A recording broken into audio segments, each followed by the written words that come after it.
ওগো নবীজি, আল্লাহ পাক আপনার খাদিজাকে সালাম জানাইছেন, আল্লাহর সালামটা পৌঁছে দিয়েন। আর আল্লাহ পাকের সালাম পৌঁছানোর সময় আমি জিব্রাইলের সালামটাও পৌঁছে দিয়েন। সুবহানাল্লাহ, জোরে কও। আম্মাজান খাদিজাতুল কুবরা রাদিয়াল্লাহু তাআলা আনহার কাছে মায়ার নবী, দয়ার নবী সর্বপ্রথম যেদিন জিব্রাইলকে দেখলেন, নবীজি দৌড়াইতে দৌড়াইতে আসলেন। আয়েশা বলতেছেন, খাদিজা জাম্মিলুনি জাম্মিলুনি, খাদিজা আমাকে তুমি চাদর দিয়া তুমি ডাকো, আমার শরীরে জ্বর উঠে গেছে। আমি এত বড় মানুষ দেখলাম, জমিনে তার পা, আসমানে তার মাথা, এত বড় মানুষ দেখেছি, ভয় ভয় আমার জানি কি ক্ষতি হয়ে যায়। আম্মাজান খাদিজাতুল কুবরা রাদিয়াল্লাহু তাআলা আনহা নবীজিকে সর্বপ্রথম যে সান্ত্বনা দিয়েছিলেন, নবীজির কাছে তখনও কিন্তু ওহী নাজিল হয় নাই, নবীজি এখনো নবী না। রসুল দেখে ভয় পেয়েছেন, জিব্রাইলকে প্রথম দিকে ভয় পেয়েছেন। এইবার আম্মাজান রসুলকে যেই কথাগুলা বলছিলেন, এই কথাগুলো একটু মন দিয়ে শুনেন, খুব খেয়াল করে শুনেন।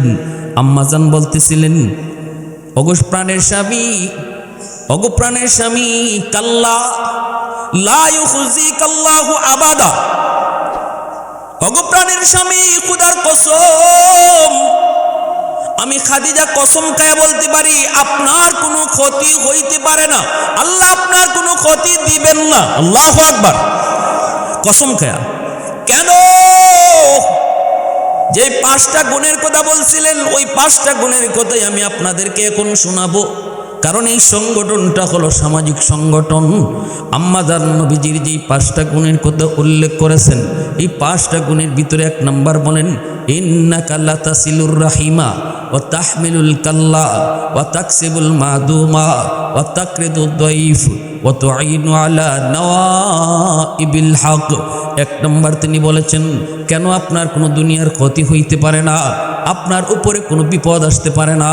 1 নম্বর কারণ হলো আপনি আত্মীয় স্বজনের খোঁজ খবর রাখেন। আল্লাহু আকবার, জোরে বলেন। আপনি আত্মীয়তা ভুলেন না। কোথায় আপনার চাচা, কোথায় আপনার চাচাতো ভাই বোন, কোথায় আপনার মামা, কোথায় মামাতো ভাই বোন, রক্তের মানুষ, রক্তের মানুষগুলিকে আপনি ভুলেন না। রক্তের মানুষগুলার আপনার খবর নেন। আপনি ধনী হয়ে গেছেন, কোটিপতি হয়ে গেছেন, চাচাতো ভাই রিক্সা চালায়, পরিচয় দিতে চান না। রসুল বলেন, না না, এটা আমি নবীর আদর্শ নয়। যেই মানুষটা গরিব আত্মীয় স্বজনের খবর নেয়, আল্লাহ তাকে আসমানি জমিনি আযাব গজব থেকে হেফাজত করে। বিপদ মানুষের মাথায় কাছে এসে একজন মানুষ সাহায্য চেয়েছে, রসুল সাহায্য শুধু দিতেন তা নয়, নবীজি তাকে চলার পথ বাইর করে দিতেন। ঠিক কিনা, জোরে বলো। আছেন এমন? রসুল বলে, যাও তোমাকে একটা কুড়াল কিনে দিলাম, এই কুড়াল দিয়া তুমি জঙ্গল থেকে কাঠ কাটো, এই কাঠ তুমি বাজারে বিক্রি করে তুমি স্বাবলম্বী হও। রসুল এইভাবে একজন মানুষকে স্বাবলম্বী করে দিতেন। অতএব যুবকদের সামাজিক সংগঠনের এটাও হবে রসুলের একটা সুন্নাহ। আমি শুধু মানুষের পাশে দাঁড়াবো এমন নয়, একজন মানুষকে স্থায়ীভাবে চলার একটা ব্যবস্থা করে দেওয়া। ঠিক না নি? মহিলায় সেলাই পারে, তারে সেলাই মেশিনটা কিনে দাও। একজন গরিব মানুষ একটা গাই কিনে দিলে পরে গাইটা ফালবো, বাছুরটা নিয়ে চলবো, দুধ বেচতে পারবো, এভাবে সংসারটা চলবো। কোনো রকম স্থায়ী একটা ব্যবস্থা করে দেওয়া, এটাও আমার নবীর বহুত বড় সুন্নত। আর এই কাজটা রসুল করতেন বিদায় আম্মাজান কসম খেয়ে বলেন, নবী গো, আপনি যাই দেখেন না কেন, আমি খাদিজা কসম খেয়ে বলতে পারি আল্লাহ আপনার কোনো ক্ষতি করবে না। 3 নম্বরে আম্মাজান বলেন, ওগো প্রাণের স্বামী, ও প্রাণের স্বামী, আপনার কোনো ক্ষতি হইতে পারে না, আমি কসম খেয়ে বলি। কারণ হলো আপনি মেহমানদারি করেন, আপনার কাছে যদি কোনো মেহমান আসে তারে মেহমানের কদর করেন। মেহমানের কদর করা নবীদের বহুত বড় সুন্নত। ইব্রাহিম পয়গম্বর মেহমান ছাড়া খানাই খাইতেন না, ঠিক না? মেহমান ছাড়া খানাই খাইতেন না। فكان قاب قوسين أو أدنى صلى الله عليه وعلى آله وأصحابه وبارك وسلم تسليما كثيرا كثيرا أما بعد فأعوذ بالله من الشيطان الرجيم بسم الله الرحمن الرحيم أن اشكر لي ولوالديك وقال رسول الله صلى الله عليه وسلم رضا الرب في رضا الوالدين وسخط الرب في سخط الوالدين أو كما قال النبي عليه الصلاة والسلام اللهم صل على محمد وعلى آل محمد كما صليت على إبراهيم وعلى آل إبراهيم إنك حميد مجيد اللهم بارك على محمد وعلى آل محمد كما باركت على إبراهيم وعلى آل إبراهيم إنك حميد مجيد أي حبيب كبرياء तुम पर सलाम ऐ हमारे दिल रुबा तुम पर सलाम दिल सदा कहता रहा तुम पर सलाम ऐ इमामुल अंबिया तुम पर सलाम मस्जिद अक़सा में जुमला अंबिया मस्जिद अक़सा में जुमला अंबिया मुक़्तदी थे और यहाँ तुम मुक़्तदा मुक़्तदी थे और यहाँ तुम मुक़्तदा ऐ हबीबे किबरिया तुम पर सलाम दिल सदा कहता रहा तुम पर सलाम मोहब्बते ज़बान खुले अल्प समय जिकिर करी ला इलाहा इल्लल्लाह ला इलाहा इल्लल्लाह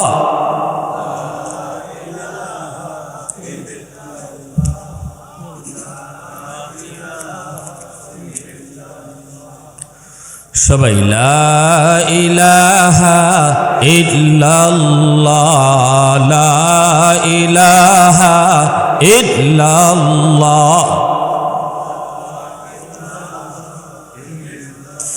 হৃদয়ের জানালাটা খুলে দাও না হৃদয়ের জানালাটা খুলে দাও না প্রভুর ডাকে মন সারা দাও না প্রভুর ডাকে মন সারা দাও না অসীম ক্ষমতা যার হাতের উপর যার নামে বয়ে যায় ঝর্ণা নহর অসীম ক্ষমতা যার হাতের উপর, যার নামে বয়ে যায় ঝর্ণা নহর। আল্লাহ আল্লাহ বলে সবে দেওয়ানা, আল্লাহ আল্লাহ বলে সবে দেওয়ানা। প্রভুর ডাকে মন সারা দাও না, প্রভুর ডাকে মন সারা দাও না। আল্লাহ আল্লাহ আল্লাহ আল্লাহ আল্লাহ আল্লাহ আল্লাহ আল্লাহ আল্লাহ আল্লাহ আল্লাহ আল্লাহ আল্লাহ আল্লাহ আল্লাহ আল্লাহ আল্লাহ আল্লাহ আল্লাহ।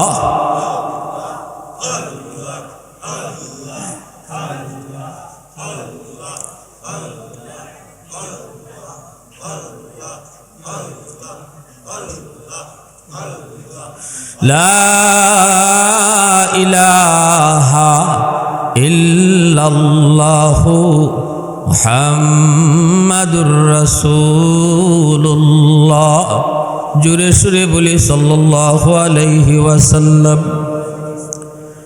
ঐতিহ্যবাহী সামাজিক উন্নয়নে নিয়োজিত রানীগঞ্জ দুরন্ত ক্লাবের উদ্যোগে আয়োজিত আজকের তাফসীরুল কোরআন মাহফিলের সম্মানিত সদরে ইজলাস সভাপতি মণ্ডলী, উপস্থিত জাতির বিবেক, জাতির সূর্য সন্তান উলামায়ে কেরাম, অত্র এলাকার মুরব্বিয়ান এজাম, কলিজার টুকরো যুবক, আমার ব্যবসায়ী ভাইরা, পর্দার আড়ালে পর্দানিসীন সম্মানিত মা ও বোনেরা, হাসরের ময়দানে আল্লাহ যখন বিচারের আসনে বসবেন, তখন মালিক ছোট ছোট উসিলায় তার বহু বান্দা বান্দিকে মাফ করে দেবেন। সেদিন আল্লাহ শুধু উসিলা তালাশ করবেন, কোন উসিলায় কারে মাফ করা যায়।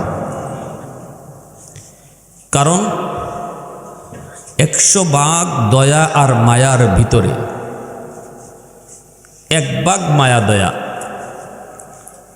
গোটা কায়নাতকে আল্লাহ ভাগ ভাগ করে দিছেন।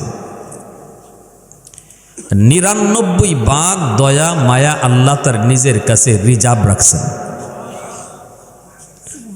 ওই দয়া মায়াটা মালিক হাসরের ময়দানে তার গুনাহগার বান্দা বান্দির উপরে দেখাইবেন। এজন্য হাসরের মাঠে আল্লাহ তার গুনাহগার অপরাধী বান্দার পক্ষে থাকবেন, কারণ তিনি সেদিন বিচারক। দুনিয়ার আদালতেও আমরা দেখি যারা আইন আদালত কিছু বুঝেন তারা এই জিনিসটা বুঝবেন ভালো। জজ সাহেব আসামির পক্ষে থাকে, না জানলে আজকে জানেন। জজ সাহেব তার চিন্তা চেতনায় অনেকটাই দুর্বল থাকে, পক্ষে থাকে আসামির। কারণ কোন রকম আসামিরে বাঁচানো যায় কিনা এটা থাকে জজ সাহেবের মাথায়। 100% সাক্ষী প্রমাণের ভিত্তিতে তার অপরাধ প্রমাণিত না হলে জজ রায় দেয় না। দুনিয়ার আদালতে এমনও দেখি আমরা, জজ সাহেব বাসা থেকে বের হইয়া কোর্টে যাচ্ছে, রাস্তায় একটা খুন হয়েছে, জজ সাহেব নিজের চোখে দেখছে কে খুন করেছে। এই মামলা যদি জজের এই কোর্টে উঠে, পৃথিবীর কোনো জজ এই কথা বলে না যে দত্ত মিয়া কের সাক্ষী, আবার আমি তো নিজেই দেখছি কে কারে খুন করছে। কোনো জজ এ কথা বলবে না, বরং বলবে কি, প্রমাণ করো,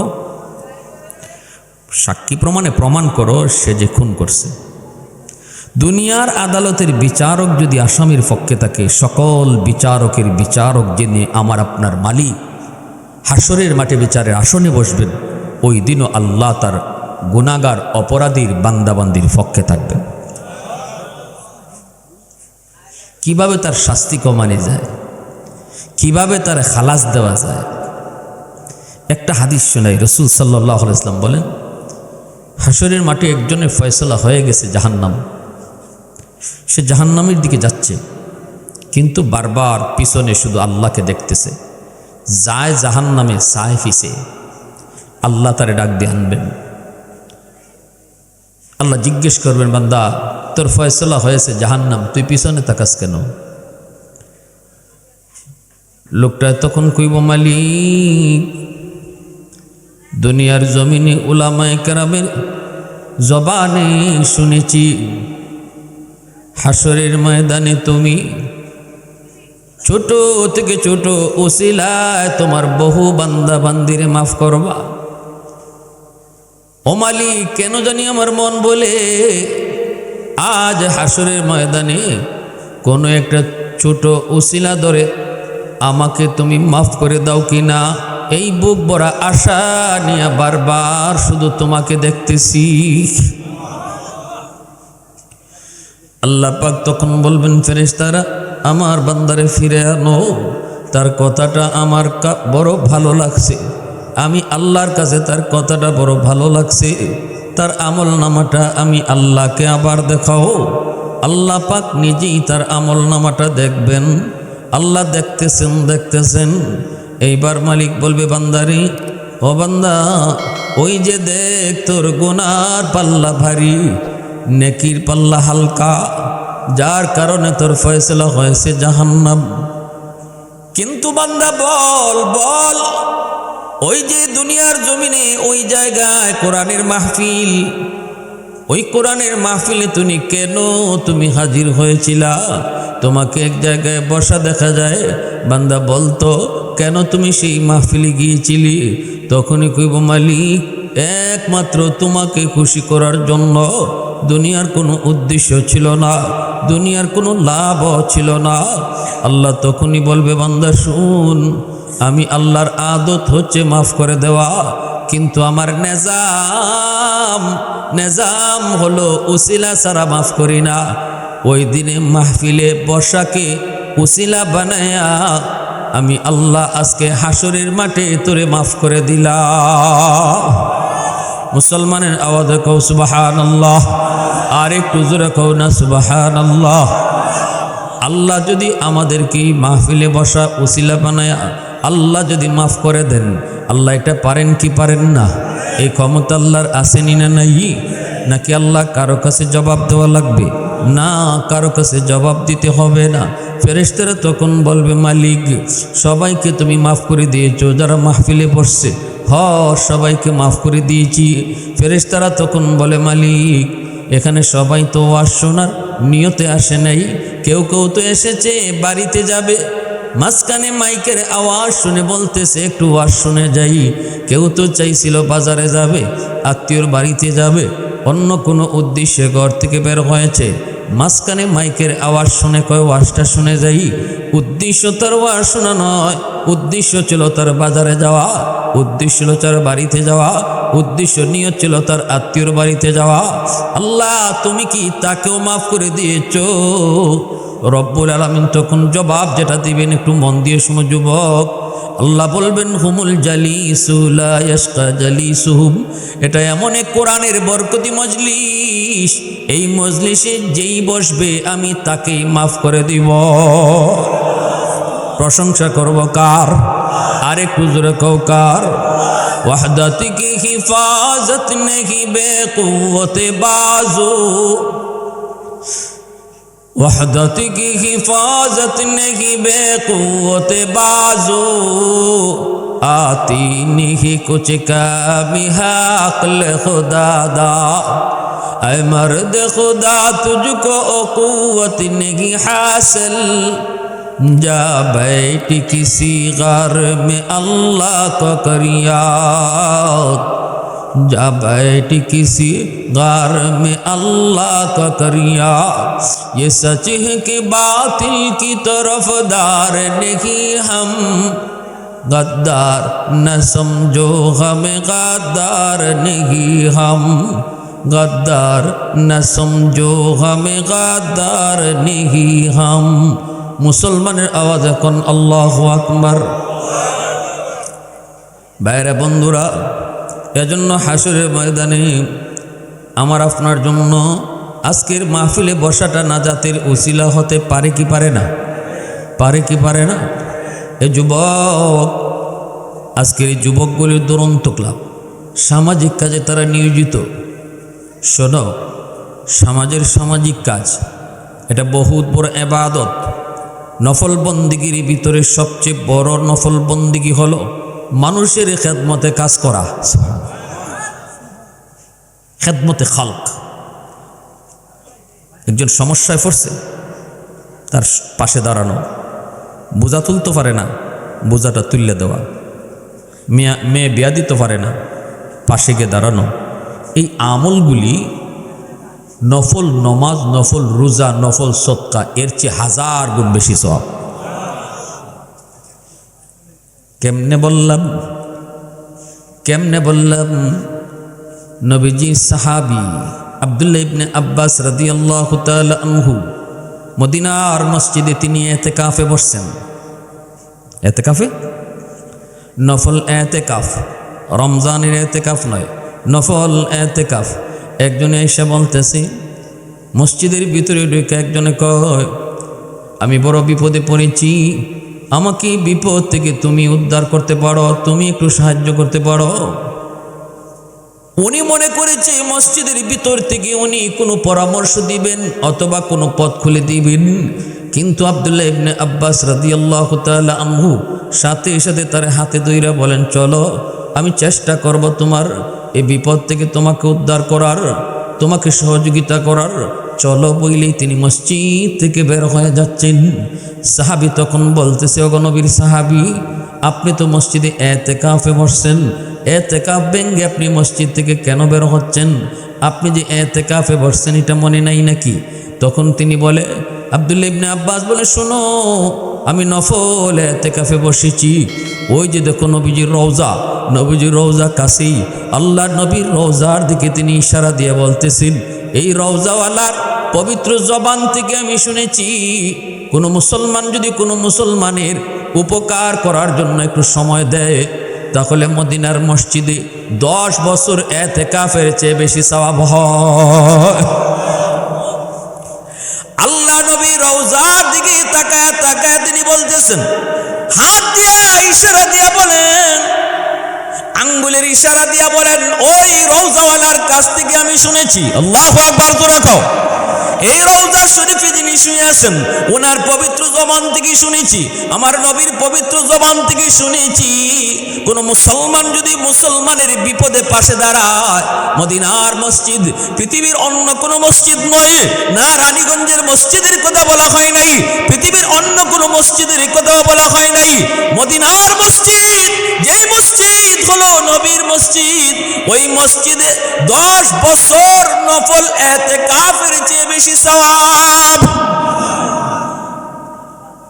তাহলে আজকের ওই যুবকরা কত বড় কাজ হাতে নিল রে যুবক, একটু খেয়াল করে শোনো। আমার নবী, মায়ের নবী, রহমতের নবী যখন গারে হেরায় তিনি জ্ঞানে মগ্ন, আম্মাজান খাদিজাতুল কুবরা রাদিয়াল্লাহু তাআলা আনহা সকাল সন্ধ্যা তিনি গারে হেরায় তিনি উঠতেন, গারে হেরায় তিনি সকাল সন্ধ্যা নবীর জন্য নাস্তা নিয়ে যাইতেন। আম্মাজান খাদিজাতুল কুবরা রাদিয়াল্লাহু তাআলা আনহা এত উঁচু একটা পাহাড়, একবার উঠলে পুরি আমাদের হাঁপানি শুরু হয়ে যায়। তখনকার সময় কোনো রাস্তাঘাটও ছিল না, পাহাড়ে উঠতে হতো, পাথরে পাড়া দিয়ে দিয়ে উঠতে হতো। বর্তমানে সৌদির বাদশাহ এই গারে হেরায় ওঠার জন্য সিস্টেম করে দিছে, রাস্তার জায়গায় জায়গায় পানির ব্যবস্থা রাখছে, জায়গায় জায়গায় জুসের ব্যবস্থা রেখেছে। এরপরও আমাদের সাহস হয় না, 5 বার 10 বার করে পানি পান করতে হয়।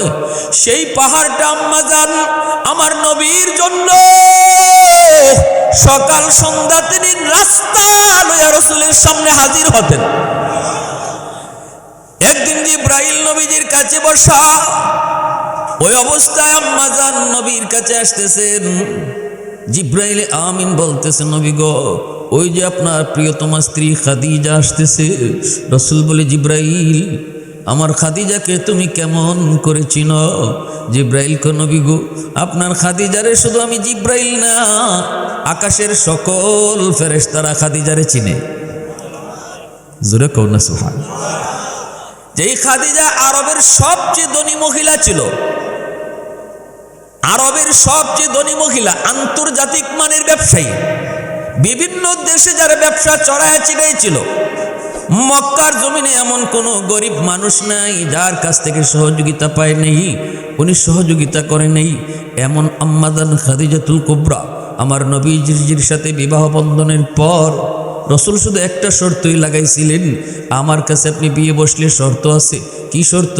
কই শর্ত হলো সবগুলি সম্পদ মুহূর্তের ভিতরে আল্লাহর রাস্তায় দান করে দিতে হবে। সুবহানাল্লাহ, জোরে বলেন। নাকি আল্লাহ রসুল কইছেন আমারে দিয়ে দিতেইব? আমারে দিয়ে দিতেইব যারা কয় এটা হইল যৌতুক, এটা হইল বউর বাড়ির কাছ থেকে কিছু নেওয়া, এটার নাম কি? হালাল না হারাম? যুবকরা ভালো করে কও, হালাল না হারাম?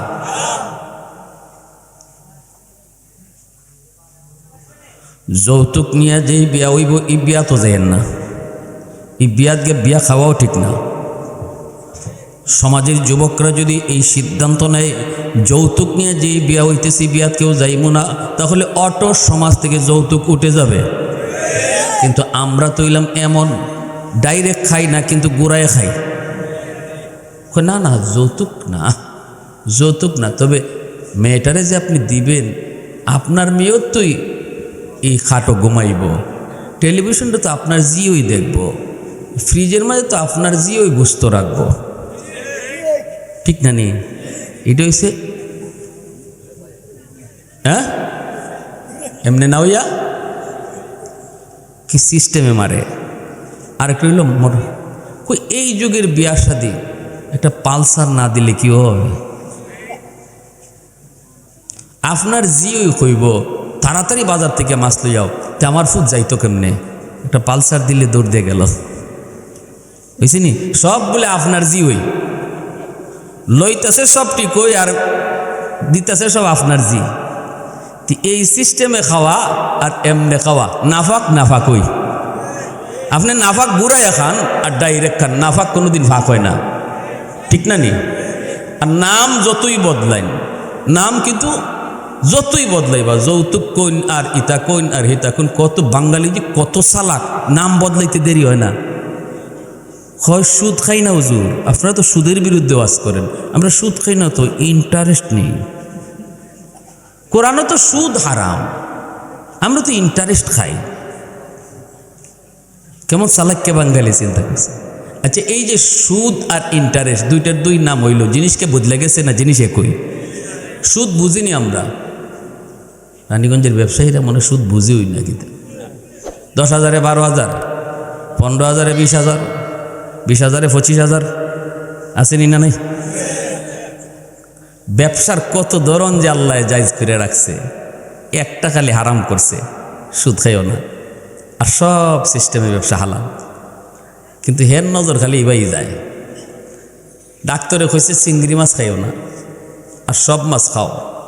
বেটা খাওয়ানো বইয়া খালি চিংড়ির ভাই নজর যায়, হের নজর খালি চিংড়ির ভাই যায়। পরে চিংড়ি খায় আর কয় ডাক্তারের কথা মানলে বাসন যাইতো না। দুনিয়ার মাছ ডাক্তারে দিয়া রাখছে খাইবার সুযোগ, একটা নিষেধ করছে, হের যে খালি ইবাই চোখ যায়, এটা হয় না, ঠিক না? নি যারা সুদের ব্যবসা করে, কারা করে? দুইটা গুণ আছে তান্ডার। একটা হইল কচকচে টাকা, কাঁচা টাকা, আর একটা হইল পাওয়ার শক্তি। সুদে টাকা দিত না, বাজার গাটটা দইরে আটকাইয়া ওয়ালের সাথে বাঁধিয়ে তো রাখবো।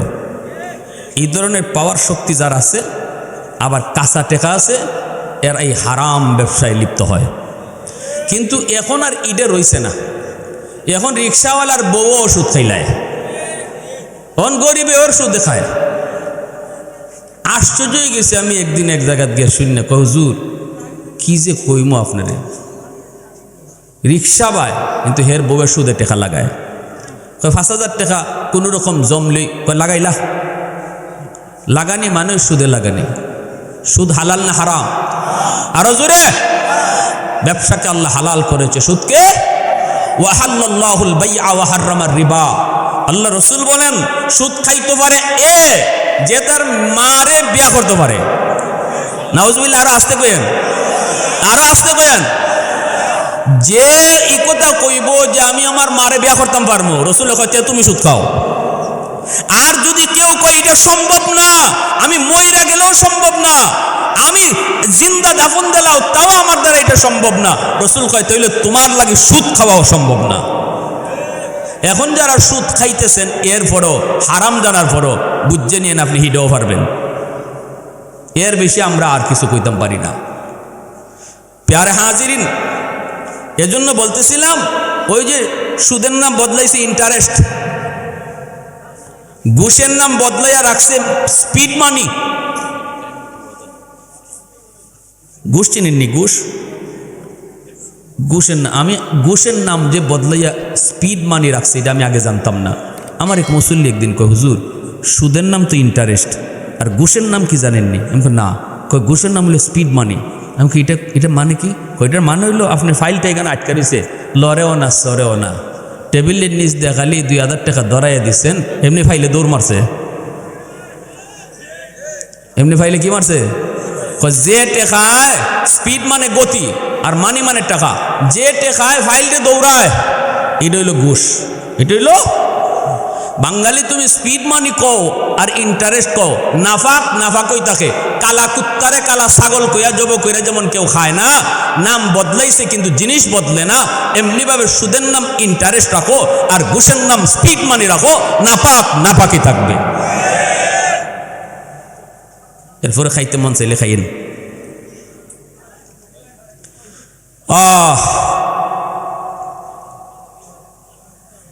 আমার ভাইরা বন্ধুরার জন্য বলতেছিলাম, একটু মন দিয়ে শুনেন। আল্লাহ পাক রব্বুল আলামিন যুবক মায়ার নবী দয়ার নবী তিনি জিব্রাইল আমিনের পাশে বসা।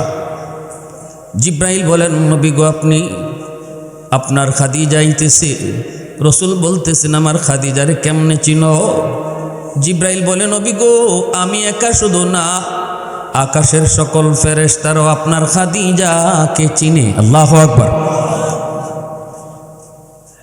ওগো নবীজি, আল্লাহ পাক আপনার খাদিজাকে সালাম জানাইছেন,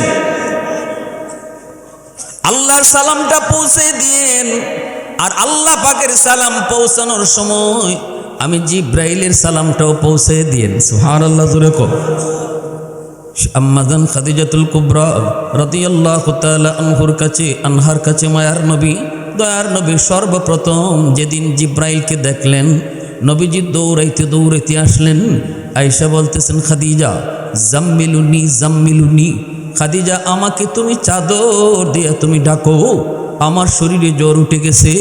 আমি এত বড় মানুষ দেখলাম, জমিনে তার পা আসমানে তার মাথা, এত বড় মানুষ দেখেছি, ভয় আমার জানি কি ক্ষতি হয়ে যায়। আম্মাদান খাদিজাতুল কুবরা রাদিয়াল্লাহু তাআলা আনহা নবীজিকে সর্বপ্রথম যে সান্ত্বনা দিয়েছিলেন, নবীজির কাছে তখনও কিন্তু ওহী নাজিল হয় নাই, নবীজি এখনো নবী না। রসুল দেখে ভয় পেয়েছেন, জিব্রাইলকে প্রথম দিকে ভয় পেয়েছেন। এইবার আম্মাজান রসুলকে যেই কথাগুলা বলছিলেন, এই কথাগুলো একটু মন দিয়ে শুনেন, খুব খেয়াল করে শুনেন। আম্মাজান বলতেছিলেন ওগো প্রাণের স্বামী, কাল্লা লা ইউখজিকাল্লাহু আবাদা। ওগো প্রাণের স্বামী, খোদার কসম, আমি খাদিজা কসম খায়া বলতে পারি আপনার কোনো ক্ষতি হইতে পারে না, আল্লাহ আপনার কোনো ক্ষতি দিবেন না। আল্লাহু আকবার। কসম খায়া। কেন? যে 5টা গুণের কথা বলছিলেন, ওই 5টা গুণের কথাই আমি আপনাদেরকে এখন শোনাবো, কারণ এই সংগঠনটা হলো সামাজিক সংগঠন। আম্মাজান নবীজির যে 5টা গুণের কথা উল্লেখ করেছেন, এই 5টা গুণের ভিতরে 1 নম্বর বলেন ইন্নাকা লাতাসিলুর রাহিমা ওয়া তাহমিলুল কাল্লা ওয়া তাকসিবুল মাদুমা ওয়া তাকরিদুদ দাইফ ওয়া তুঈনু আলা নওয়াইবিল হক। এক নম্বর তিনি বলেছেন, কেন আপনার কোনো দুনিয়ার ক্ষতি হইতে পারে না, আপনার উপরে কোনো বিপদ আসতে পারে না? এক নম্বর কারণ হলো আপনি আত্মীয় স্বজনের খোঁজ খবর রাখেন। আল্লাহু আকবার, জোরে বলেন। আপনি আত্মীয়তা ভুলেন না। কোথায় আপনার চাচা, কোথায় আপনার চাচাতো ভাই বোন, কোথায় আপনার মামা, কোথায় মামাতো ভাই বোন?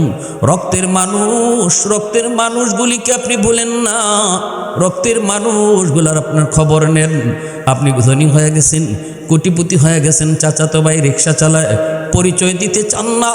রসুল বলেন, না না, এটা আমি নবীর আদর্শ নয়। যেই মানুষটা গরিব আত্মীয় স্বজনের খবর নেয়, আল্লাহ তাকে আসমানি জমিনি আযাব গজব থেকে হেফাজত করে।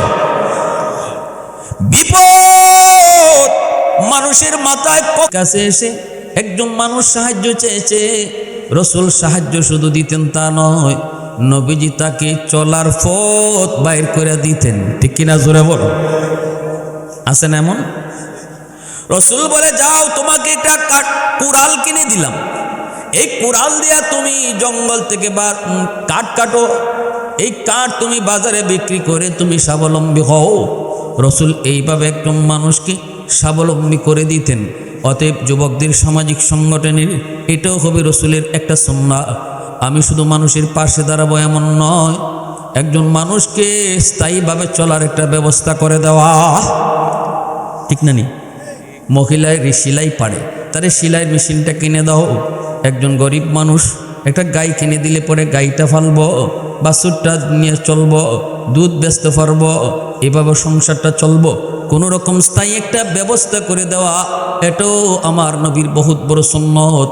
আর এই কাজটা রসুল করতেন বিদায় আম্মাজান কসম খেয়ে বলেন, নবী গো, আপনি যাই দেখেন না কেন, আমি খাদিজা কসম খেয়ে বলতে পারি, আল্লাহ আপনার কোনো ক্ষতি করবে না। 3 নম্বরে আম্মাজান বলেন, ওগো প্রাণের স্বামী, ও প্রাণের স্বামী, আপনার কোনো ক্ষতি হইতে পারে না, আমি কসম খেয়ে বলি। কারণ হলো আপনি মেহমানদারি করেন। আপনার কাছে যদি কোনো মেহমান আসে, তারে মেহমানের কদর করেন। মেহমানের কদর করা নবীদের বহুত বড় সুন্নত। ইব্রাহিম পয়গম্বর মেহমান ছাড়া খানাই খাইতেন না, ঠিক না? মেহমান ছাড়া খানাই খাইতেন না। 3 দিন হয়ে গেছে ইব্রাহিম খলিল মেহমান পান না, তিনি খানাও খান না। এইদিকে দেখা যায় রসুল ইব্রাহিম খলিল তিনি খানা খাইতে খান না। কেন? কয় মেহমান নাই। আল্লাহ পাক জিব্রাইলকে বলতেছে, জিব্রাইল তাড়াতাড়ি করে তোমরা 3 জন ফেরেশতা যাও, মানুষের রূপ ধরে যাও, কারণ আমার ইব্রাহিম আমার খলিল মেহমান না পাইলে খানা খাবে না, খানা না খায় কষ্ট করে। তোমরা মানুষের সুরত ধরে মেহমান সেজে যাও। জিব্রাইলে আমিন 2 জন ফেরেশতা লইয়া তারা 3 জন মানুষের সুরত ধরে ইব্রাহিম খলিলের কাছে হাজির। ইব্রাহিম খলিল মেহমান পাইয়া বড় খুশি, তিনি খানা নিয়ে বসছেন। কিন্তু ফেরেশতারা তো খানা খায় না, ফেরেশতারা তো খানা খায় না, কারণ তাদের খানা খাওয়ার প্রয়োজন হয় না। তারা তো শুধু হাত নাড়াচাড়া করেন, খানা খান না। আর ইব্রাহিম খলিল তিনি তো 3 দিনের উপাস, খানা খাইতেছেন ধুমধাম, খানা খাইতেছেন, মনে তো আনন্দ, মেহমান পেয়েছি, মেহমান পেয়েছি, আর কোনো টেনশন নাই, খানা খাই। পর্দার আড়াল থেকে বিবি সারা আড়াল থেকে তিনি তাকায় দেখছেন মেহমানরা খায় না। ডাক দিয়ে বলেন, স্বামী গো, ও স্বামী, আপনি যে খানা খাইতেছেন আপনার মেহমান তো খানা খায় না। ইব্রাহিম খলিল তাকায় দেখেন সত্যি তো মেহমানরা খায় না। এবার তিনি অবাক হয়ে গেলেন, আশ্চর্য হয়ে বলতেছেন, ভাই আমার খানাটা 100% হালাল, এটার মধ্যে বিন্দু পরিমাণ সন্দেহ নাই, বিন্দু পরিমাণ হারাম নাই, খান আপনারা, অসুবিধা কি, সমস্যা হয়েছে নাকি, খানা কি ভালো হয় নাই, একটু কন্যা, সমস্যাটা কি? ফেরেশতারা মুস্কি হাসে। বারবার যখন জিগাইতেছেন তখনই জিব্রাইল কয়, নবী গো, আমরা খানা খাইমু কেমনে, আমরা তো মানুষ না, আমরা নূরের তৈরি ফেরেশতা, এসেছি আপনারে খানা খাওয়ানোর জন্য। মেহমান পান্না বিদায় 3 দিন খানা খান না। আল্লাহ আমাদেরকে মানুষের সুরত ধরে মেহমান বানায় পাঠাইছেন।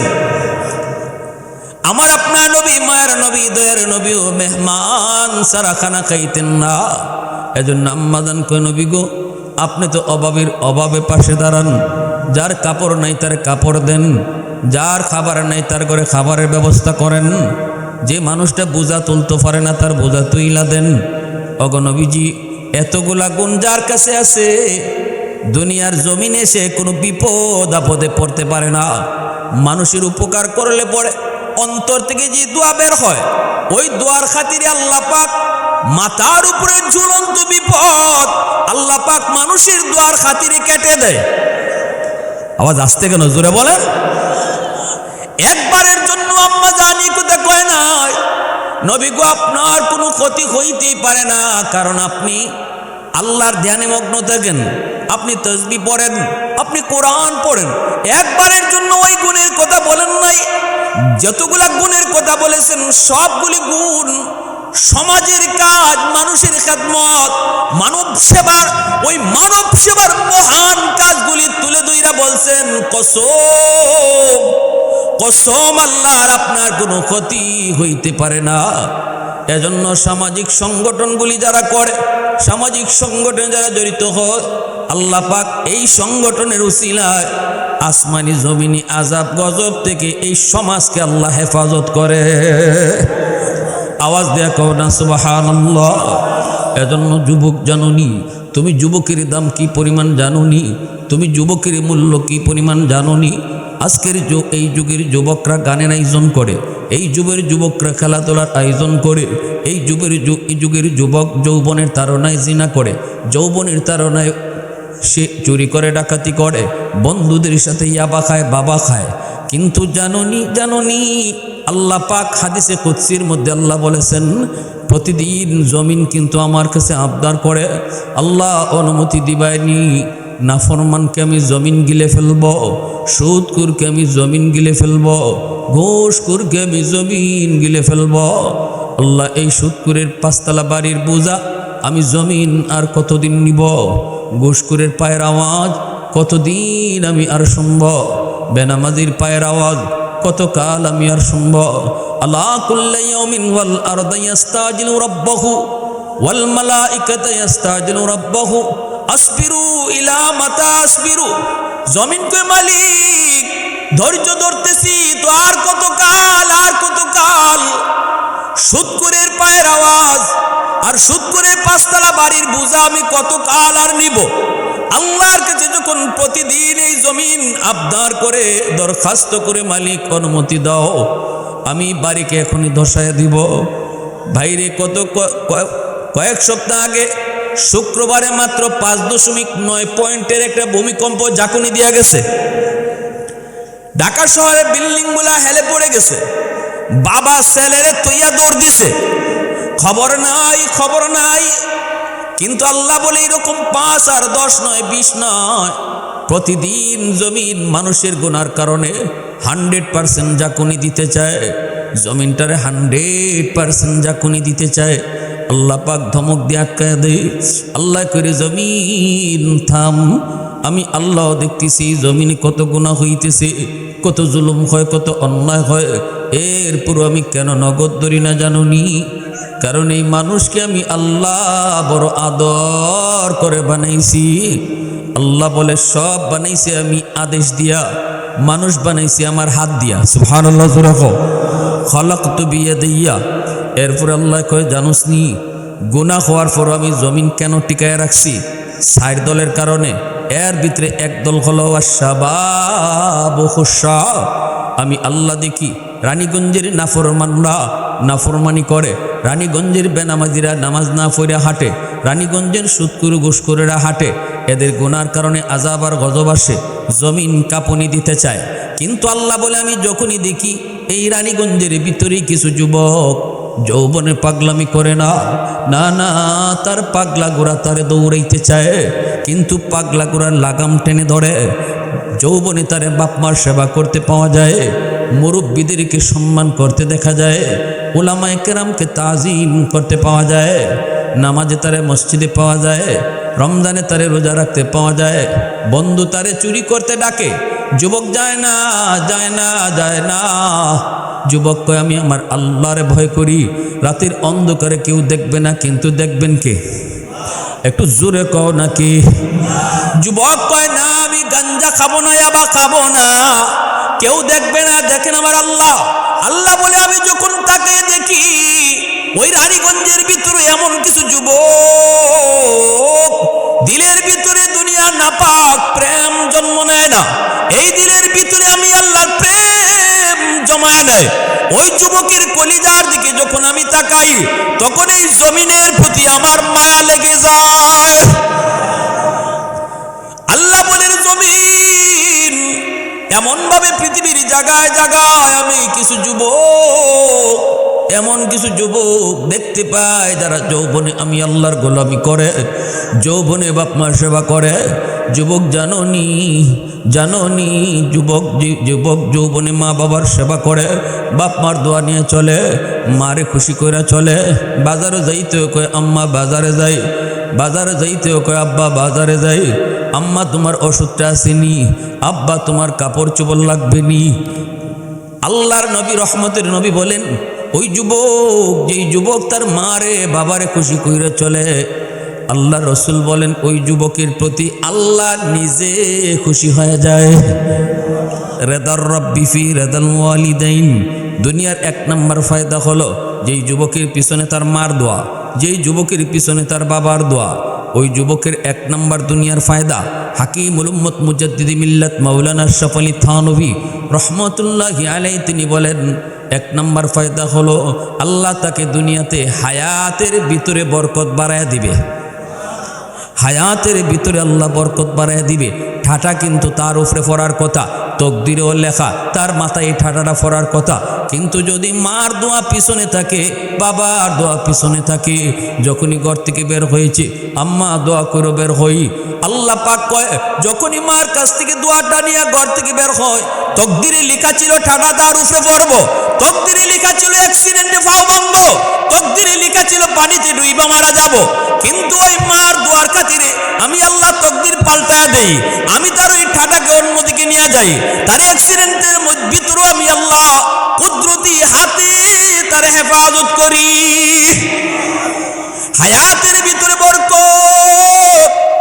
কোন যুবক? যেই যুবক তার পিছনে মার দোয়া বাবার দোয়া নিয়ে ঘুরে, মার দোয়া বাবার দোয়া লইয়া যে ঘুরে, হায়াতের ভিতরে বরকত বাড়ায় দেয় কে? মালিকের নাম একটু জোরে কও না কে? আর একটু জোরে কও না কে? দুই নম্বরে হাকিমুল উম্মত বলেন যেই সন্তান মার বাবার দোয়া নিয়ে সব সময় চলবে, দুই নম্বর দুনিয়ার ফায়দা হলো আল্লাহ তার রিজিকের ভিতরে বরকত বাড়ায় দিবে। ব্যবসা করবে ছোট, বরকত দিবে আল্লাহ বেশি। ব্যবসা হবে তার কম, বরকত হবে বেশি, বরকত হবে বেশি। বাইরে ব্যবসার উদ্দেশ্য কি? টাকা পয়সার উদ্দেশ্য হলো শান্তি।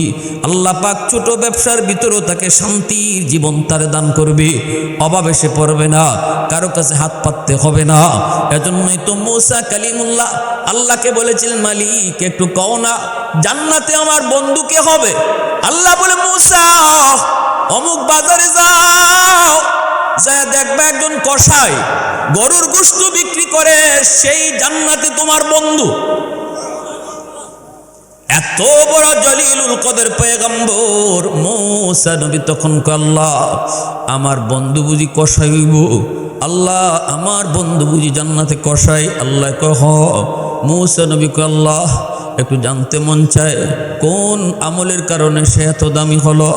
আল্লাহ বলতেছে মুসা আমি বলবো না, তুমি নিজে যায়া তালাশ করে বের করো কি এমন তার গোপন আমল। আল্লাহু আকবার জোরে বলো, কি এমন তার গোপন আমল। মুসা নবী তিনি পরিচয় না দিয়া লোকটার কাছে গেলেন, সালাম দিয়া বলতেছেন ভাই আমি আপনার বাড়িতে আজকে মেহমান হব, রাত কাটাবো। নবীর উদ্দেশ্য হলো গভীর রাত মানুষ যখন ঘুমায় থাকে, আল্লাহর বান্দা এমন কি আমল করে যে আমলের কারণে এত বড় মর্যাদা পাইল, আমি রাতের আধারে তার আমল দেখব। মূসা নবী তিনি বলতেছেন, ভাই আমার মেহমান হিসেবে নিবেননি? লোকটা কয়, হ ভাই, আমি তো মেহমানেরই পাগল। কারণ কেন আপনি মেহমানদারি করবেন না? রসুল বলেছেন, মান আরাদা আন ইয়াবসুতার রিজকা ফালইউকরিম দাইফা। যদি তোমার বাড়িতে মেহমান আয়, তুমি মনে করো বা মেহমানে কমায় না, মেহমান তোমার বাড়িতে আইয়া বাড়াইয়া দেওয়া যায়। কথাটা আমার না, রসুলের। আর আমরা দেখি মেহমানে আইসা আমার ফ্রিজের গোশত কমায়, কিন্তু রসুল বলে মেহমান আসা মানে তোমার রিজিক বাড়ায়। তাহলে আমারটা ঠিক না রসুলেরটা ঠিক? আমারটা ঠিক না নবীরটা ঠিক? লোকটা কয়, ভাই চলেন আমার বাড়িতে আপনি মেহমান হবেন, আমি তো খুশি। মূসা নবী তার বাড়িতে চললেন। তার বাড়িতে গেলেন, যায় দেখেন লোকটা হাতের মধ্যে হালুয়া নিয়ে আইছে। এই হালুয়াটা নিয়ে নিজের রুমে আগে ঢুকলো না, সন্তানের রুমে আগে ঢুকলো না, মা রুমে যে আগে ঢুকলো, যেই রুমটার মধ্যে তার বুড়া মা কবুতরের বাচ্চার মতো হয়ে গেছে, বাঁকা, একদম বয়স হয়ে গুজা হয়ে গেছে। সেই মাকে সে আস্তে করে কুলে তুলল। কুলে উঠাইয়া হাতের মধ্যে যে হালুয়া ছিল, এই হালুয়াটা মাকে তুলায়া খাওয়াইতেছি। মূসা নবী তাকায় তাকায় শুধু দেখতেছেন, আর দেখেন তার ছোট্ট দুইটা বালক, ছোট্ট দুইটা সন্তান বাবার পা পয়রা কাঁদতেছে আর বলতেছে, আব্বু গো, সারাদিনে কিছুই খাই নেই গো বাবা, পেটের ক্ষুধা অস্থির, আর সইতে পারি না গো বাবা, দাও আমাদের মুখে কিছু খানা দাও। তখনই ওই যুবক বলতেছে, বাজান একটু সবর করো, সন্তানরে চুমু দে, গালে চুমু দে, টুটি চুমু দে, চোখের পানি মুছে আর কই, বাবা একটু সবর করো, আগে তোমাদের দাদুরে খানা খাওয়ায়া নেই, দাদুরে আগে খানা খাওয়ায়া নেই। এই কথাটা কইতেই মূসা নবী বলতেছেন, বাচ্চাগুলা কার? কয় আমার। এই মহিলা কয়, আমার মা। বাচ্চাগুলার খানন দিলা না? কয় না, আগে আমি আমার মারে খাওয়াই, এরপরে বউ বাচ্চা নিয়ে আমি নিজে খাই, আগে মারে খাওয়াই, আগে আমি মারে খাওয়াই। মূসা নবী কয়, ভাই রে, এই আমলটা কয়দিন যাবত করো? কয় 40 বছর যাবত করি। একদিন দুই দিন না, 40 বছর। 40 বছর যাবত মারে আগে খাওয়াই, এরপরে নিজেরা খাই। আল্লাহর পয়গম্বর মূসা বুঝতে বাকি নাই কোন আমলের কারণে সে জান্নাতে মূসা নবীর বন্ধু হয়ে গেছে। এইবার মূসা নবী বলতেছেন, ভাই তোমার মা কি যেন তোমাকে দোয়া করলো, বীর করে কি যেন দোয়া করলো, ছোট ছোট ভাষায় আমি বুঝি নাই, একটু আমারে কইবাইনি। তখনই লোকটা কয়, ভাই আমার আম্মা সবসময় 2টা দোয়া করে, আমার জন্য সবসময় 2টা দোয়া করে। একটা দোয়া করে দুনিয়াতে, আরেকটা দোয়া করে আখেরাতে। দুনিয়ার দোয়াটা করে, আল্লাহ আমার সন্তানরে তুমি অভাবে ফেলায়ো না, আল্লাহ আমার সন্তানরে তুমি অভাবে রাইখো না, দুনিয়াতে ইজ্জতের সম্মানের জীবন দিও। আমি মার এই দোয়াটা বাস্তব কবুল হয়ে গেছে, পায়ে গেছি। আল্লাহর দরবারে এই দোয়া কবুল হয়ে গেছে, এটা আমি বাস্তবে পায়ে গেছি। আমি ব্যবসা করি ছোট, কিন্তু আমার কোনো অভাব নাই, আমার কাছে কেউ কোনো ফাওনা দাওনা নাই, বরং আমি পাইমু, আমার কাছে কেউ পায় না। আমাকে আল্লাহ সম্মানের জীবন দান করেছে, মার এই দোয়াটা কবুল হয়ে গেছে। আরেকটা দোয়া মায় করে, এই দোয়াটা কেমনে কবুল হইব আমি বুঝি না, এই দোয়াটা কেমনে কবুল হইব আমার বুঝেও আসে না। মূসা নবী তখন পরিচয় তখনও দেন না। মূসা নবী কই, কি দোয়া করে মায়ে? কই, মায়ে দোয়া করে, আল্লাহ ও আসমানের মালিক, আমার সন্তানরে তুমি জান্নাতে মূসা নবীর বন্ধু বানায় দিও। এই দোয়াটা কেমনে কবুল হবে আমি বুঝি না রে ভাই, আমি একজন কসাই মানুষ, জান্নাতে মূসা নবীর বন্ধু কেমনে হব? কিন্তু মা তো এই দোয়া করে। সাথে সাথে মূসা নবী টান দিয়া তারে বুকে জড়ায়া কান্না শুরু করে দিছেন। মুসা নবী কান্দে আর কয় ভাই আমার বুকে আয়, তোমার মার দ্বিতীয় দোয়াটাও কবুল হয়ে গেছে, এই দোয়াও কবুল হয়ে গেছে। কেমনে? কয় আমি হলাম বনি ইসরাইলের নবী মুসা পয়গম্বর। আমি আল্লাহকে জিজ্ঞেস করেছিলাম মালিক জান্নাতে আমার বন্ধু কে হবে? আল্লাহ তোমার ঠিকানায় আমারে পাঠায়া দিছে। আমি কইছিলাম মালিক আমলটা কি? আল্লাহ কয় তুমি যা বের করো তার গোপন আমল, আমি পায়া গেছি তোমার আমল। কোন আমলের কারণে জান্নাতে তুমি আমার বন্ধু? সে আমলটা হলো তোমার মার দোয়া। পৃথিবীতে মায়ের মতো আপন কেউ হবে না, পৃথিবীতে মায়ের মতো আপন কেউ হবে না। তোমরা কোনো দিনও মায়েরই মনেতে কষ্ট দিও না, তোমরা কোনো দিনও মায়েরই মনেতে কষ্ট দিও না। পৃথিবীতে মায়ের মতো আপন কেউ হবে না, পৃথিবীতে মায়ের মতো আপন কেউ হবে না। তোমরা কোনো দিনও মায়েরই মনেতে কষ্ট দিও না, তোমরা কোনো দিনও মায়েরই মনেতে কষ্ট দিও না। কত পাপী এমন আছে মাকে কষ্ট দেয়, মায়ের মনে কষ্ট দিয়ে অভিশাপ নেয়। মায়ের মনে কষ্ট দিলে খোদা যে সহে না, মায়ের মনে কষ্ট দিলে খোদা যে সহে না। তোমরা কোনো দিনও মায়েরই মনেতে কষ্ট দিও না, তোমরা কোনো দিনও মায়েরই মনেতে কষ্ট দিও না। 10 মাস 10 দিন পেটে রেখে মা জননী তোমায় আমায় দেখায় আসে এই ধরনী। সে কথা কি বন্ধ তুমি মনেতে পড়ে না, সে কথা কি বন্ধ তোমার মনেতে পড়ে না। তোমরা কোনো দিনও মায়েরই মনেতে কষ্ট দিও না, তোমরা কোনো দিনও মায়েরই মনেতে কষ্ট দিও না। মুসলমানের আওয়াজ এখন আল্লাহু আকবার, আর একটু জোরে এখন আল্লাহু আকবার। এজন্য হাকিমুল উম্মত মুজাদ্দিদ মিল্লাত মাওলানা আশরাফ আলী থানভী রাহমাতুল্লাহি আলাইহি বলেন, 1 নম্বর ফায়দা হলো দুনিয়াতে আল্লাহ পাক তার হায়াতের ভিতরে বরকত বাড়ায়া দিবেন। 2 নম্বর ফায়দা হলো রিজিকের ভিতরে আল্লাহ বরকত বাড়ায়া দিবেন। 3 নম্বর দুনিয়ার ফায়দা হলো যেই সন্তান মা বাবাকে খুশি রেখে চলবে, বাপ মারে খুশি রেখে চলবে, মা বাবার কথা মতো চলবে। 3 নম্বর ফায়দা হলো আল্লাহ তারে দিন দিন ইজ্জতের চেয়ারে বসাইবেন। আওয়াজ দিয়ে করেন না সুবহানাল্লাহ। 4 নম্বর ফায়দা হলো তার সন্তানকেও আল্লাহ পাক তার মতো আদর্শ সন্তান বানাবেন। 5 নম্বর ফায়দা হলো যেই সন্তান মা বাবার দোয়া নিয়ে চলবে, দুনিয়াতেই আল্লাহ পাক তারে মক্কা মদিনা জিয়ারত করাবেন। আল্লাহু আকবার জোরে কও। গরিব হলো আল্লাহ তাআলা মক্কা মদিনা জিয়ারত করাবেন।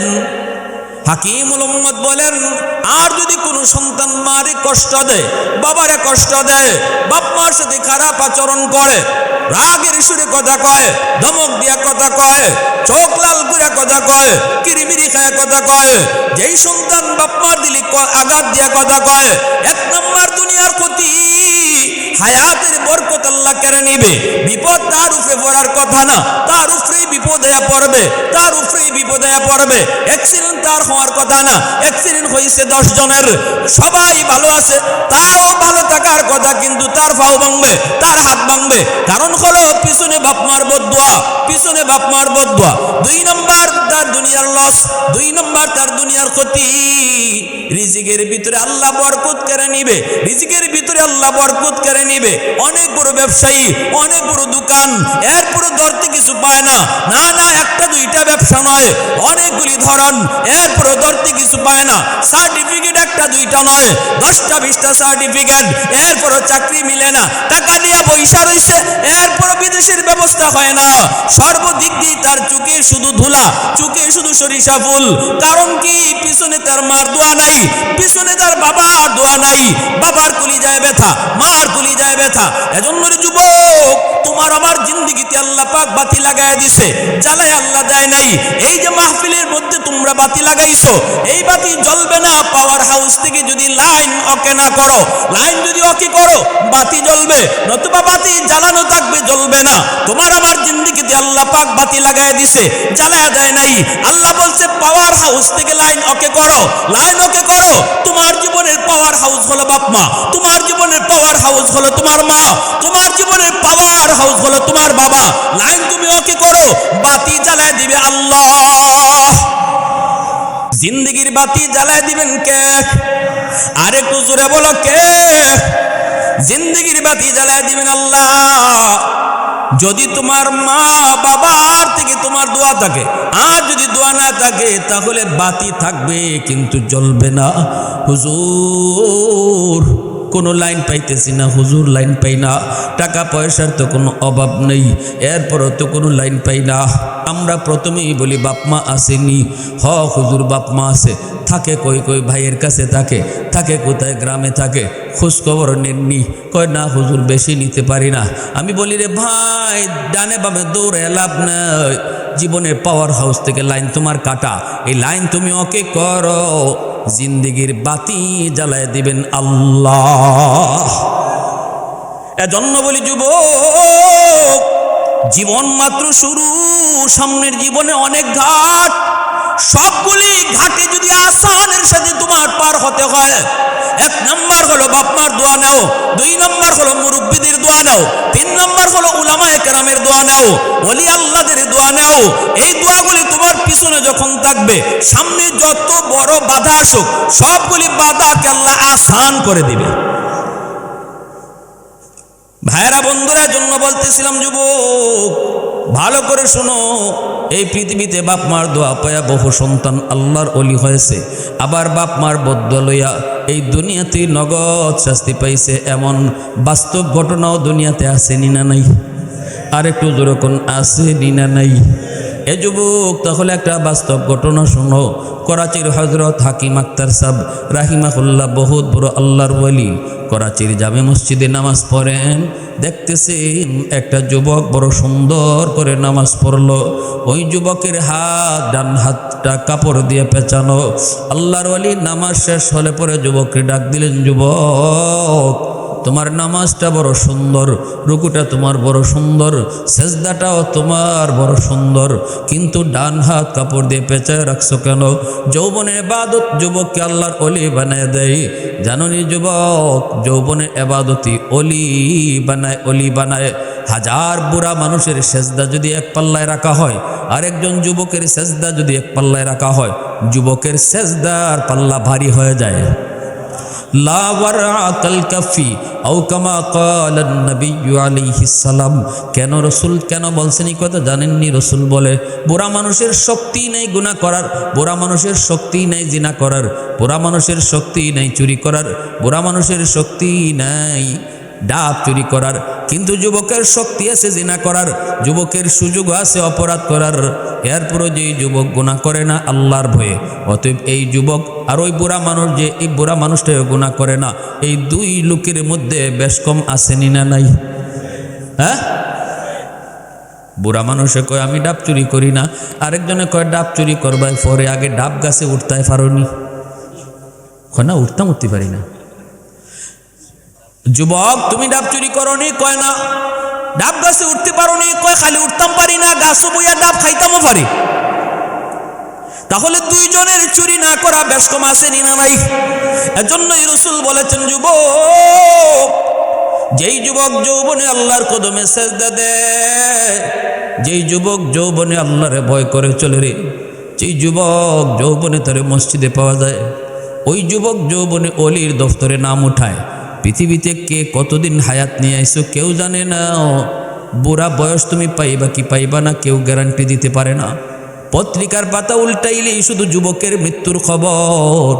দুনিয়াতে আসার সময় সিরিয়াল আছে, যাবার কোনো সিরিয়াল নেই। অতএব যুবক নামাজি হইয়া কপালে সেজদার দাগ লইয়া কবরে যাইতে দেরি, আল্লাহর কাছে তুমি অলির দফতরে নাম উঠাইতে দেরি না। করাচির হযরত বলে, এ যুবক, কাপড়টা পেঁচায় রাখছো কেন? হাত কেন কাপড় দিয়া পেঁচানো? যুবক তখন চোখের পানি ফলায় কয়, হুজুর এই হাতটা আমার ফসতেছে। কত ডাক্তার দেখাইলাম, কোনো ডাক্তারই রোগ ধরতে পারে না। আল্লাহর ওলি কয়, তাহলে চলো অন্য ডাক্তার দেখাই। যুবক কয়, না হুজুর, কোনো ডাক্তার আমার রোগ ধরতে পারে না গো, আমি আমার রোগ ধরে ফেলেছি। আমার রোগ হলো আসমানে, চিকিৎসা চলছে জমিনে। আগুন লাগছে শেরপুর, ফানি দেয় ফরিদপুর। জীবনে যেমন আগুন নিববে না, আমার রোগ তো আসমানে, চিকিৎসা জমিনে। জীবনে আমার রোগ ভালো হবে না।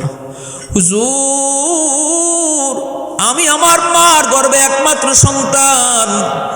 জন্মের কিছুদিন পরেই দেখেছি মা বাবা দুনিয়ায় নাই। মা নানা নানির কাছে যায় না, মামা মামির কাছে যায় নাই। আমার চেহারা দিকে জীবন যৌবন কাটায় দিছে আমার বাবার বাড়িতে। কিন্তু আমি বড় হলাম মানুষের বাড়িতে কাম কইরা কইরা, মা আমার লেখাপড়া করাইলো।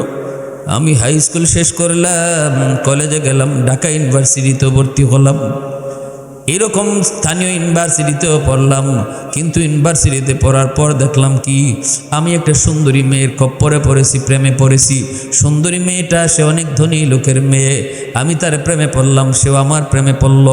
মহব্বত আর ভালোবাসার সুবাদে আমি তারে বিয়ে করে ফেললাম। একবারও ভাবলাম না আমার মার অনুমতিটা নেই। আমি তো চলে আসলাম বৌনিয়া বাড়িতে, মা আমার বউকে মেনে নিছে। এতটুকুই শুধু আমারে কইছিল, বাজান রে, গরিবের মেয়ে ধনীর বাড়িতে শোভা পায় না রে বাবা। গরিবের মেয়ে ধনীর বাড়িতে, ধনীর মেয়ে গরিবের বাড়িতে শোভা পায় না। ধনীর মেয়ে গরিবের বাড়িতে সেটা সইতে পারে না। আমি মাকে মা কইয়া ডাকবে না রে বাবা। আমি বলেছিলাম, মা গো তুমি টেনশন করো না, সব কিছু বুঝায় কইছি গো মা, টেনশন করো না। কিন্তু আমার মা যা মনে মনে ভাবছিল তাই হয়েছে হুজুর। বেশ কিছুদিন পর আমি অফিস থেকে আসলে পরে আমার বউ আমার কানে কানে মার বিরুদ্ধে আমার কাছে নালিশ দেয়। অথচ আমার মা কিন্তু তার সাথে কোনো ঝগড়াও করে নেই, কিছু করে নেই। কিন্তু এমনভাবে আমার কান পড়া দেয়, এই কান পড়ার কারণে আমি বউয়ের প্রতি দুর্বল। ভালোবেসে বিয়ে করেছি, আমি দুর্বল। মার রুমে ঢুইকে আমারে বকাবকি করি। মা কয়, বাজান বিশ্বাস কর, আমি তোর বউর সাথে কোনো কথাই কই না, আমি ভয় পাই। বড় লোকের মেয়ে, আমি ভয় পাই রে বাবা। আমারে মূলত সইতে পারে না, ঘরের জন্য বোঝা মনে করে। তোর বউ আমাকে খেদাইতে চায়, কিন্তু আমি মার কথা মানি নাই, আমি মার কথা বুঝি নাই, আমি মার কথা বিশ্বাস করি নাই।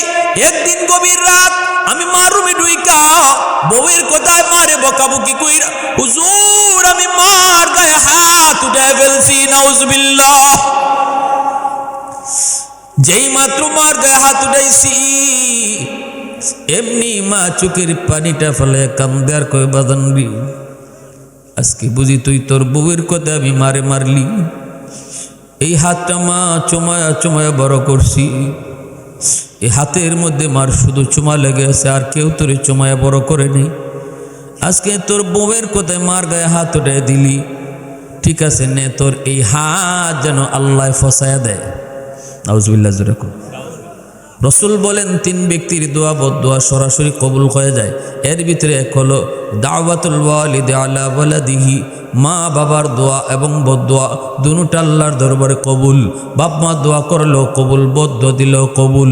এ যুবক ভালো করে মনে রেখো, আব্দুল কাদের জিলানী, মঈনুদ্দিন চিশতির দোয়া কবুল হবে কি হবে না কোনো গ্যারান্টি রসুল দেয় নেই, কিন্তু রসুল মা বাবার দোয়া কবুল হবে 100% গ্যারান্টি দিছে। সুবহানাল্লাহ জোরে কও, আরেকটু ধরে কও সুবহানাল্লাহ। দরগায় তুমি গরু লিয়ে যাও, সাফরান তুমি ছাগল লিয়ে যাও, কিন্তু মারে খালি কমলা খাওয়াও না। সাফরান শাহজালাল দোয়া করলে কবুল হবে কি হবে না গ্যারান্টি নাই। তারা তো আজকে কবরে জিন্দা শাহজালাল যদি বাড়িতে আনো, তবুও তোমার জন্য দোয়া করলে কবুল হবে, কোনো গ্যারান্টি নাই। কিন্তু রসুল কয় মা দোয়া করলে কবুল হবে 100% গ্যারান্টি। তা আসতে কেন সুবহানাল্লাহ জোরে বলে, বিশ্বাস হয় না আপনাদের? এজন্য মনে রাখবা, দুনিয়ার সব মানুষই খুশি করছো, মারে নারাজ, বাবারে নারাজ করছো। আল্লাহ বলে আমি আল্লাহ তোর উপরে নারাজ। সারা দুনিয়া তোর উপরে খুশি, বাপ মা তোর উপরে খুশি না, আমি আল্লাহ তোর উপরে খুশি না। শ্বশুর শাশুড়ির আম্মা কয়ে ডাকো, আব্বা কয়ে ডাকো, অসুবিধা নাই। শ্বশুর শাশুড়ির খুশি করো, অসুবিধা নেই। কিন্তু শ্বশুর শাশুড়ি খুশি হলে আল্লাহ খুশি, হাদিস আমরা পাই না। হাদিস পেয়েছি, মা বাবা খুশি থাকলে আল্লাহ খুশি। সুবহানাল্লাহ। তাই বলে আমি কই না শ্বশুর শাশুড়ি খুশি করো না, করেন তারাও বাপ মা। কিন্তু বাপ মারে খুশি করলে খুশি কে? একটু জোরে আওয়াজ দিয়ে কও না, কে? আল্লাহ খুশি। মারে মুখ বইরে আম্মা কয়ে ডাক দাও, বাবারে মুখ বইরে বইরে আব্বা কয়ে ডাক দাও, দেখবা বাপ মার দিল খুশি হয়ে গেছে। সন্তান যত বড় হোক, মার কাছে বাবার কাছে কখনো বড় হয় না। বড় সন্তান সবসময় মার কাছে ছোট থাকে। তুমি ঘর থেকে বাইরেতে খেলে কয়ে গেছো, আম্মা আমি একটু বাজারে যাই, মার দিল খুশি হয়ে গেছে। আম্মা শীতের কাপড় লাগবো নি, আম্মা ফান আসেনি, মা কবে দেখছো আমার ফুতে আমার জিগায়ে গেছে। মার দিলটা খুশি হওয়া মাত্রই আল্লাহ তার বন্ধুরে কয়, বন্ধু উম্মতকে জানায় দাও, সে তো মারে খুশি করছে না, মারে খুশি করার লগে লগে আমি আল্লাহ খুশি হয়ে গেছে। ويسألونك ماذا ينفقون قل ما أنفقتم من خير فللوالدين والأقربين। আল্লাহ বলে, বন্ধু মানুষ তোমাকে জিজ্ঞেস করে কোন জায়গায় টাকা পয়সা খরচ করব, জবাব তুমি দিও না, আমি আল্লাহ দিতেছি। আল্লাহ বলে জানায় দাও, সবার আগে তার টাকা তার পয়সা তার বাপ মার জন্য খরচ করতে হবে। সিদ্ধান্ত কার? জোরে বলেন কার? ওষুধ আপনারও লাগবে, মারও লাগবে, আপনারটা আগে না। আল্লাহর সিদ্ধান্ত হলো মারটা আগে। শীতের কাপড় আপনারও লাগবে, আপনার বাচ্চারও লাগবে, আপনার বাবারও লাগবে। আল্লাহ বলে বাবা সন্তানেরটা আগে না, তোরটাও আগে না, আগে শীতের কাপড় বাবারটা কিনবে। এটা আল্লাহর সিদ্ধান্ত। সিদ্ধান্ত কার? আল্লাহর সিদ্ধান্ত। যখন এটা করবা, ওই যে দেখেন কমলা নিয়ে বাড়িতে গেছো, নিয়ে সন্তানের হাতে দিও না। আরে টেকনিক টেকনিক টেকনিক সন্তানের হাতে দিও না কমলাটা, কমলাটা মার হাতে নিয়ে দেও, বাবার হাতে দেও। তোমার মা তোমার এই কমলা তোমার সন্তানরে আগে খাওয়াবে। মা কথা কয় না বা, কোনো দাদি নাতিরে ভালায় খায়? কমলাটা সুলাইয়া নাতিরই খাওয়াবে, কিন্তু মার হাতে দেওয়ার কারণে মার দিল খুশি হয়ে গেছে। আর মার দিল খুশি হওয়ার লগে লগে খুশি কে? জোরে কও, আল্লাহ খুশি। তোমার হায়াতের মধ্যে আল্লাহ বরকত বাড়াইয়া দিবে, তোমার রুজির মধ্যে আল্লাহ বরকত বাড়াইয়া দিবে। কোন দিক দিয়ে বরকত আসবে তুমি টেরও পাবা না, টেরও পাবা না। বরকত বোঝানো যায় না, দেখানো যায় না, এটা অনুভব করা যায়, এর নাম বরকত। মশারিটা টানায় দাও নিজে গিয়া, মা খুশি। মা বাপরে খুশি করতে লাখ টাকা খরচ করতে হয় না, বড় বড় বোয়াল মাছ মারে খাওয়ানি লাগে না। হরবাড়ির মানুষকে বোয়াল মাছ না খাওয়াইলে বেজার, মিষ্টি না নিলে পরে কতই কইতো না হারলে। কিন্তু মারে মিষ্টি লাগে না, বোয়াল মাছ লাগে না, মারে খালি মুখ বেরে আম্মা ভাত খাইতাম, আম্মা ঘুমাইতাম, আম্মা বাজারে যাইতাম। ওই মুখ বইরে বইরে আম্মা যে কইতেছো বারবার, এতেই মার দিল খুশি হয়ে গেছে। এই আম্মা ডাকটা, আব্বা ডাকটা বাপ মার দিল খা খা করে এই ডাকটা শুনতো। তুমি তো বড় হয়ে গেছো, হেডেমলা হয়ে গেছো, এই ডাকতে তোমার শরম করে, কিন্তু তুমি জানো না এই ডাকটা শোনার জন্য মার দিলটা কতটা খা খা করতেছে। একবার খালে মা কয়ে ডাক দিছো, মার দিলটা খুশি, আল্লাহ কয়ে আমিও খুশি। প্যারে হাজিরিন, এজন্য বলতেছিলাম যুবক, হুজুর মা আমারে যেই বদ্দুয়াটা দিছে, আমি সাথে সাথে টের পাইছি, আমার পায়ের জমিন কেঁপে উঠছে। কিছুদিন পরেই আমি অফিস থেকে খবর পাইছি মা মারা গেছে। আইয়া জানাজা পড়তাম, জানাজা পাইছি না। মায় কইছিল তুই আমার জানাজা যেন পড়তে না পারস, দুইটা বদ্দুয়া দিছিল। তখনই বুঝে লাইছি আমি আমার হাত পচবে। কিছুদিন পরেই দিকে হাতে ফুরা দেখা দিছে, এই ফুরা থেকে ফসা শুরু হয়েছে। ডাক্তার দেখাই কোনো রোগ ধরতে পারে না, দিন দিন খালি হাতে উপরের দিকে ফসা উঠতেছে। এত দুর্গন্ধ, আমার সুন্দরী বউ আমারে ফলে বাপের বাড়ি চলে গেছে। এলাকার মানুষজন আমার এলাকা থেকে বের করে দিছে। আমি দেশ থেকে দেশান্তর এখন ঘুরি, মসজিদে মসজিদে কান্দি, কাপড় দিয়ে হাত পেঁচায় রাখি, পুরো হাত পচে যেতেছে, যে হাত দিয়ে আমি মাকে মারছিলাম। এজন্য যুবক সতর্ক হয়ে যাও, সাবধান। চোখ লাল করে বাপ মার সাথে কথা কইও না। এটা আল্লাহ পরিষ্কার বলছেন, ইম্মা ইয়াবলুগান্না ইনদাকাল কিবারু আহাদুহুমা আও কিলাহুমা ফালা তাকুল্লাহুমা উফ ওয়ালা তানহারহুমা ওয়াকুল্লাহুমা কওলান কারীমা। সাবধান, চোখ লাল করবা না বাপ মার সামনে। আল্লাহ বলতেছেন সাবধান, আহ উহ শব্দ বের করবা না। মা বাবার মুখ দিয়েও আহ উহ বের করো না। মার মুখ থেকে আহ বের হয় না, আমি আল্লাহর আরশে ধাক্কা লাগে। বাবার মুখ থেকে আহ বের হয় না, আমার আরশে এসে ধাক্কা লাগে। সাবধান, এমন এমন কোনো আচরণ করো না। যখনই তুমি মাকে বাবাকে খুশি রেখে চলবা, আমি আল্লাহ তোমার জিন্দিগির সকল পথ আসান করে দেব। এই পৃথিবীতে যাদের বাপ মা আছেন, মা বাবারে আজকে রাত্রি যেয়ে খুশি করব, আজকে রাত্রি যেয়ে তাদের মশারিটা টানাবো। মা ঘুমায় থাকলে মাথার পাশে বৈশা মাথায় একটু তেল লাগাই দিব, বাবা ঘুমায় থাকলে বাবার পায়ের তলে একটু তেল লাগাই দিব। আল্লাহ পাক আমাদের সবাইকে আমল করার তৌফিক দান করুন। সবাই বলে আমিন। ওয়া আখির দাওয়ানা